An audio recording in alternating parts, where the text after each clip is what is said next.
சென்னையில் நடைபெறவுள்ள போராட்டத்தில் கலந்து கொள்ள வந்த மாற்றுத்திறனாளிகளை கிளாம்பாக்கம் பேருந்து நிலையத்தில் தடுத்து நிறுத்தி போலீசார் கைது செய்து வருகின்றனர்.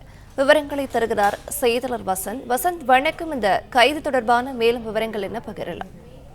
வணக்கம். சென்னை போராட்டத்தில் கலந்து கொள்வதற்காக வேறு மாவட்டங்களில் இருந்து கிளாம்பாக்கம் வந்து இறங்கிய மாற்றுத்திறனாளிகளை தற்சமயம் போலீசார் கைது செய்து வருகின்றனர். குறிப்பாக பேருந்து நிலையத்தில் வந்து இறங்கும் மாற்றுத்திறனாளிகளை இலவச பேட்டரி வாகனம் மூலம் காவல்துறையினர் அழைத்து வந்து ஏற்கனவே தயார் நிலையில் வைக்கப்பட்ட பேருந்துகள் மற்றும் காவல் வாகனங்களில் ஏற்றி செல்கின்றனர். அவர்களை இந்த 4 சக்கர நாற்காலிகள் மூலமாகவே பேருந்துகளில் ஏற்றி அங்கிருந்து முடிச்சூர் பகுதியில் உள்ள ஒரு மண்டபத்தில் அடைத்து வைப்பதற்காக அழைத்து செல்கின்றனர். மேலும் அந்த பகுதியில் அழைத்து செல்வதற்கு காவல் வாகனங்களும் காவல்துறையினரும் தயார் நிலையில் இருந்தனர். மாற்றுத்திறனாளிகள் வந்து இறங்க அவர்களை பாதுகாப்பாகவே அந்த பேருந்துகளில் இருந்து இறக்கி அவர்களை காவல் வாகனத்தில் ஏற்றி அங்கிருந்து முடிச்சூர் பகுதியில் உள்ள மண்டபத்திற்கு அழைத்து செல்கின்றனர். அங்கு உணவு ஏற்பாடுகளும் செய்யப்பட்டுள்ளதாக காவல்துறையினர் தெரிவித்துள்ளனர். மாற்றுத்திறனாளிகள் இது குறித்து கூறிய போது ஆந்திராவை போல மாற்றுத்திறனாளிகளுடைய உதவித்தொகை அதிகப்படுத்த வேண்டும், அனைவருக்கும் இந்த உதவித்தொகையானது வழங்கப்பட வேண்டும், மேலும் இந்த 100 நாள் வேலை தங்களுக்கும் வழங்கப்பட வேண்டும் என போன்ற கோரிக்கைகளை வலியுறுத்தியுள்ளனர். அது மட்டுமில்லாமல் வயது வரம்பை நீக்கி விண்ணப்பிக்கும் அனைவருக்கும் இந்த உதவித்தொகையானது வழங்க வேண்டும் எனவும் அந்த கோரிக்கைகளையும் கோஷங்களையும் எழுப்பி வருகின்றனர்.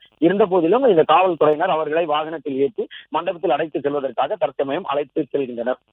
பிளே ஸ்டோர் மற்றும் ஆப் ஸ்டோரில் இருந்து பாலிமர் செயலியை QR கோடு மூலம் பதிவிறக்கம் செய்யுங்கள். செய்திகளை உடனுக்குடன் பெறுங்கள்.